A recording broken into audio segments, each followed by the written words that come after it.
Hey everybody, it's Pat Colbeck. Today's a very special day to Americans. It's a anniversary of the tragic events of 9/11, in which 2,977 Americans lost their lives in 2001 as terrorists attacked the World Trade Center out in New York, the Pentagon out in Washington, D.C., and then also the flight of United Airlines Flight 93 and the passengers aboard that flight as well, and their heroic efforts. Uh, since 2001, a lot of other Americans have lost their lives as we went to battle and acknowledge the fact that we were actually in a war. Prior to 9/11 2001, I don't think any American, or there weren't very many Americans, it's definitely not the majority opinion that we were in a battle. But the folks who flew those planes into the ground out in Pennsylvania, into the ground out in D.C., and into the towers out in the World Trade Center in New York, they were at war with us. Most Americans didn't realize it. Well, here we are, flash forward 19 years, 9/11, 2020, and I hate to bring it to you, but we're still in a war. And sadly, most Americans are oblivious to that. We need to wake up. Now, this is a little bit different type of war. It's not a physical war. It's a spiritual battle. That's why everybody's running around living in fear right now. In order to win this battle, we have to stop living in fear. We have to start living in knowledge. We need to understand exactly what is going on. And at the core of this battle we find ourselves in 2020 is that there are people that have been seeking for decades to fundamentally transform America. They've been transforming our arts and entertainment in Hollywood. They've been transforming our media. They've been transforming our schools. And they've been transforming our businesses. They've been transforming the halls of government. And many of us were oblivious to this. At the core of all these operations is that they are seeking to undermine what makes America truly great. They're attempting to undermine the core principles and core values of Americans. They're trying to undermine our system of government. By definition, it's sedition, and it's happening right before us. It's been happening for decades. I gotta admit, for my first 40 years of my life, I was oblivious to this as well, but I'll tell you, I swallowed one big honkin' red pill when I served in the Michigan Senate for 8 years.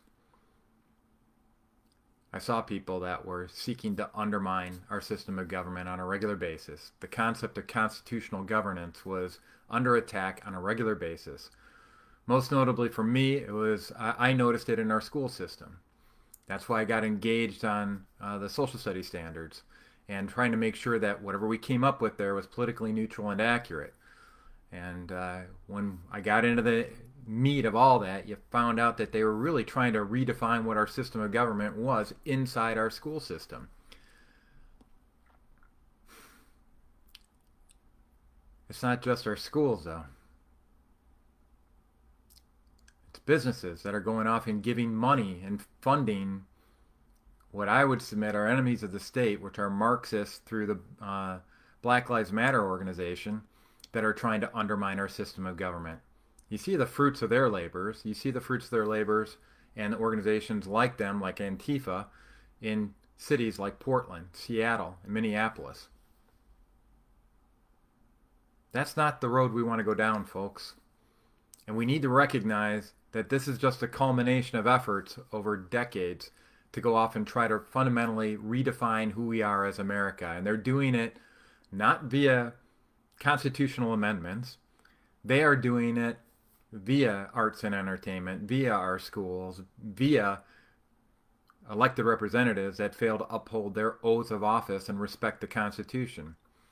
Remember, our system of government was put in place by we the people. And when they ignore that Constitution, they ignore us. And that's what's happening right now. And I live here in Michigan. We got a governor that's issuing unlawful edict after unlawful edict after unlawful edict. Not only is she ignoring our constitutional rights, she's actually going off and ignoring the very statute that gives her authority as a governor to operate under states of emergency.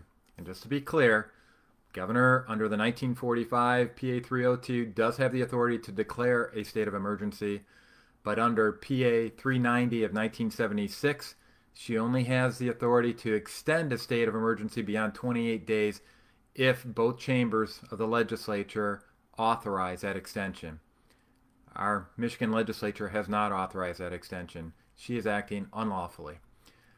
And I just got back from a funeral from a friend of mine. His dad died, and his dad was 100 years old and 8 months. And it was just a little bit, about a year ago, about 8 months ago, that we went to his 100th birthday party, and got to see him and his wife dancing up a storm at 190, and she was 97 years old, and they were dancing better than my wife and I can do right now at 55 and 54. So it was really an honor to go off and see it. And when the thing that really touched me was that this was a man who had given his life in service to our country. He actually had worked on the Manhattan Project, actually injured himself on the Manhattan Project. He was one of the machinists working on the tooling around building the first atomic bomb. And he served as a lieutenant colonel in the Army. His sons, two of his sons, served in the Army. Everybody who has done any service, whether it's elected office or military service, takes an oath to support and defend the Constitution. And I just felt compelled today to go off and wake people up to the fact that we are losing our system of government that our Constitution is designed to protect. So whether or not you've taken an oath of office or not, I just encourage each and every one of you to really understand truly how precious it is to be blessed to live under this system of government.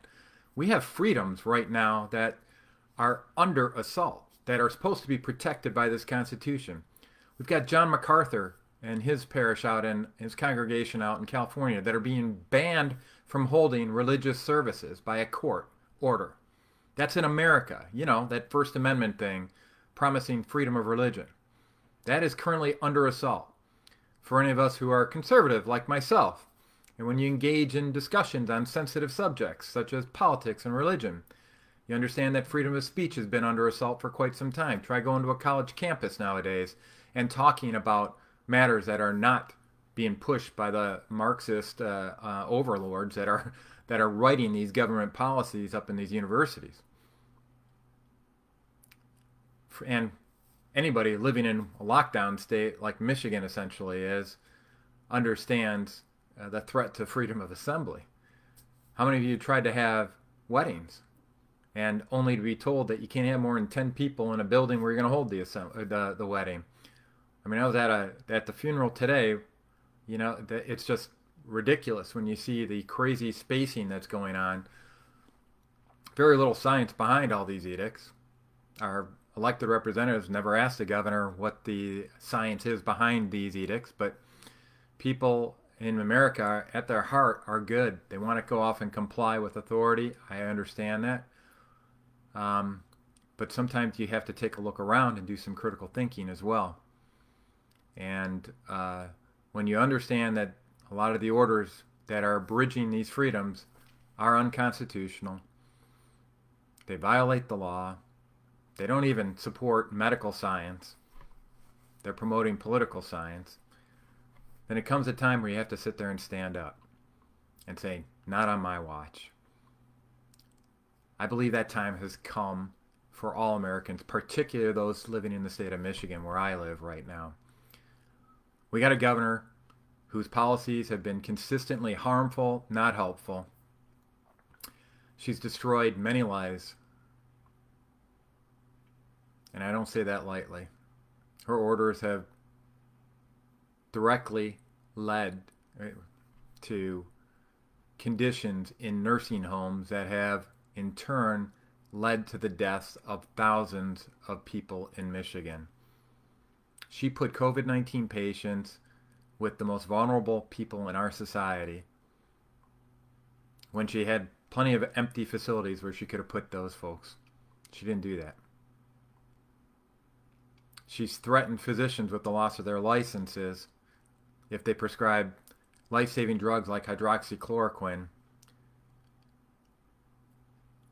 to patients for treatment of COVID-19. Unacceptable. And now she's saying that she's going to keep the state locked down until we get a vaccine. Well, just so you guys know, even the CDC says vaccines are only effective 40 to 60% of the time. Yet at the same time, she's going off and threatening licensure removal for physicians who prescribe treatments that have been proven to be effective over 90% of the time. Wrap your head around why she's doing that. It's political science. It's not medical science. Same thing with these masks. There is no scientific evidence based on trial and observation and clinical studies that proves that masks are effective at all. They are effective from a political science perspective to identify who's being submissive and who is not being submissive. Well, I, for one, am sick and tired of her getting away with treatment in the media and by many compliant people here in our state and frankly all across America that are just willingly going along with these unlawful edicts. It's time to tell the emperor she has no clothes. All of us need to take a stand. Be inspired by the response of the folks at United Flight 93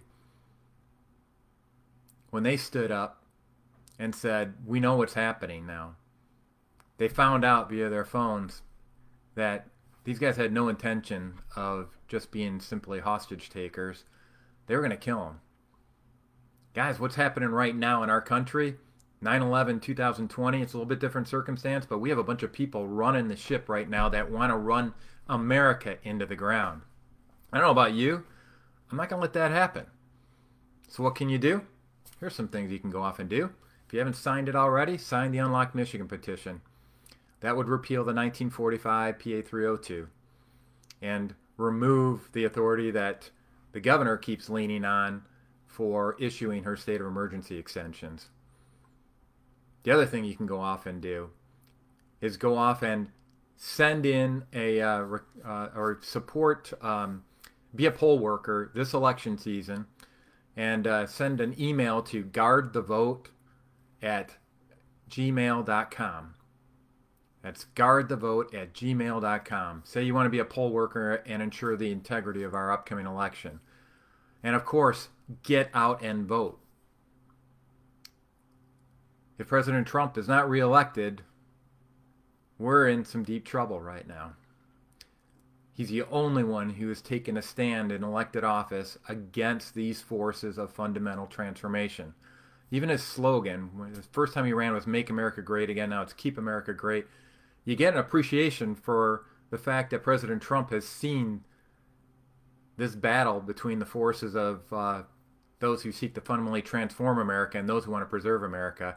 President Trump, love him or hate him, he is on the side of making sure that we preserve America. And he needs to be supported, and you need to do that by getting out and voting. You can also go out to the Support Good Candidates for Office.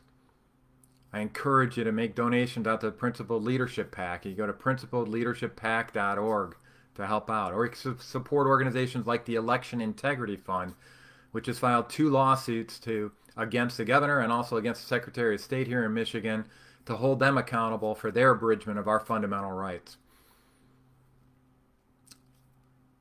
The other thing you can do is just share good information. And I've created a website called letsfixstuff.org to go off and get out information you're not going to hear in the standard media. So each one of you can be an information broker and let other people know what the truth is, what's really going on, and wake them up. This is not a time to be sitting on the sidelines. I wish that I had time to go off and take a vacation, go off and pursue a line of work that has nothing to do with politics, because frankly, I'm sick and tired of politics. The 8 years I served in the Senate, while I felt called to go off and do it, were my least enjoyable time of my whole career. And it's because of the type of people that were disingenuous, that would say one thing and do another, that I had to live with on a regular basis. A lot of stuff that I saw up there was just shameful. Stuff I saw on their campaign lit versus how they actually acted and how they actually voted was disgusting to me.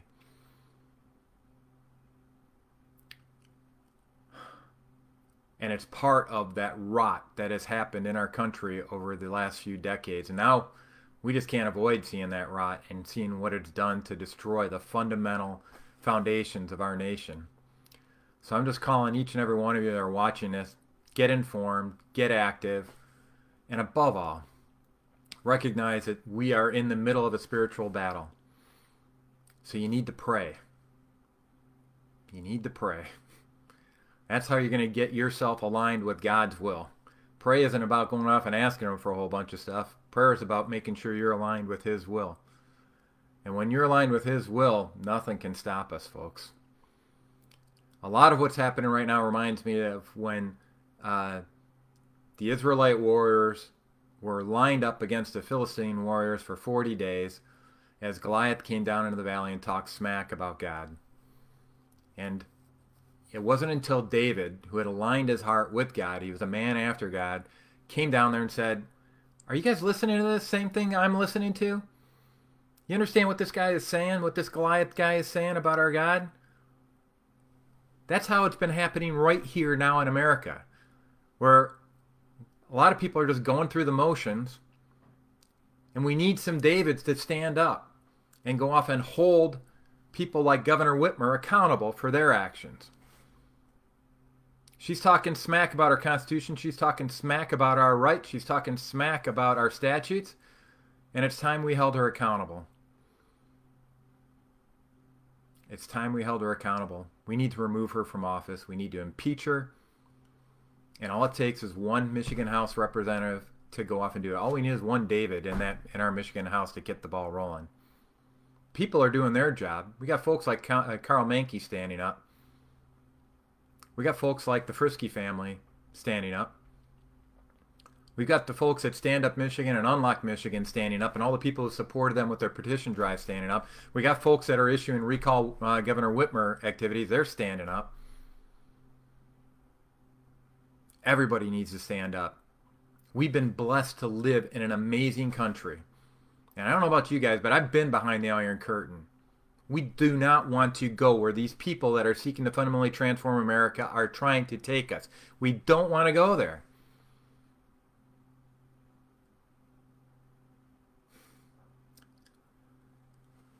All right, well, here's some good news. The only way these folks that seek to fundamentally transform America win is if we forget who we are as Americans and what America is truly all about.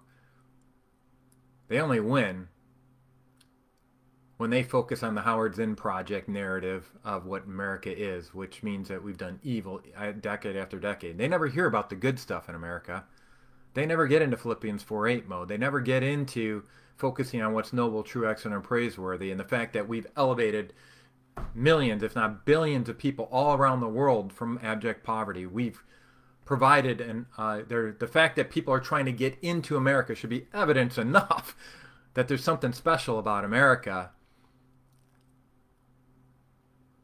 America, when we won World War II, most conquerors go off and claim that land for themselves. What did we do? We enacted the Marshall Plan. We actually helped build up those we had just defeated. We attempted the same thing in countries like Iraq. Keep in mind, these are places where thousands of Americans died fighting them. And we turned the other cheek and went off and started helping them. We're not teaching that to our kids anymore. So no wonder they want to fundamentally transform America. All they see is the black marks of racism from slavery and how it didn't abide by the principles upon which our nation was founded, was that all men were created equal. It cost us over 550,000 American lives in a civil war to finally reconcile that sin and get it out of our country. But there's some people that want to constantly relive that and forget about the sacrifice that were made to get us out of that. It's time that we remember what is true, noble, excellent, praiseworthy about America, folks. Please share that.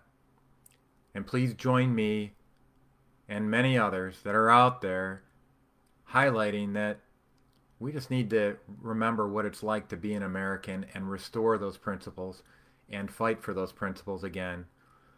Fight with information. Fight in truth and in love. But fight we must. This is not a physical fight. We don't want it to be a physical fight like it is in Portland, Seattle, Minneapolis. This is a test of wills. This is a test against fear, where we have to go off and test our mettle and say there's something that we don't really want to go off and do because it's uncomfortable for us, but you know what? You got to do it. I didn't even want to make this video podcast, but you know what? People need to hear this. They need to hear this. They need to share it. They need to be encouraged. They need to be fearless, not fearful. God didn't give us a spirit of timidity, but one of power, love, and self-control. And I'm asking for each and every one of you listening to this, please live in power, love, and self-control. Together, we're going to go off and keep America great for decades to come, but it starts with the recognition that we are in a battle. So hopefully you guys are all with me right now. It's time to go off and keep America great. Let's roll, my friends.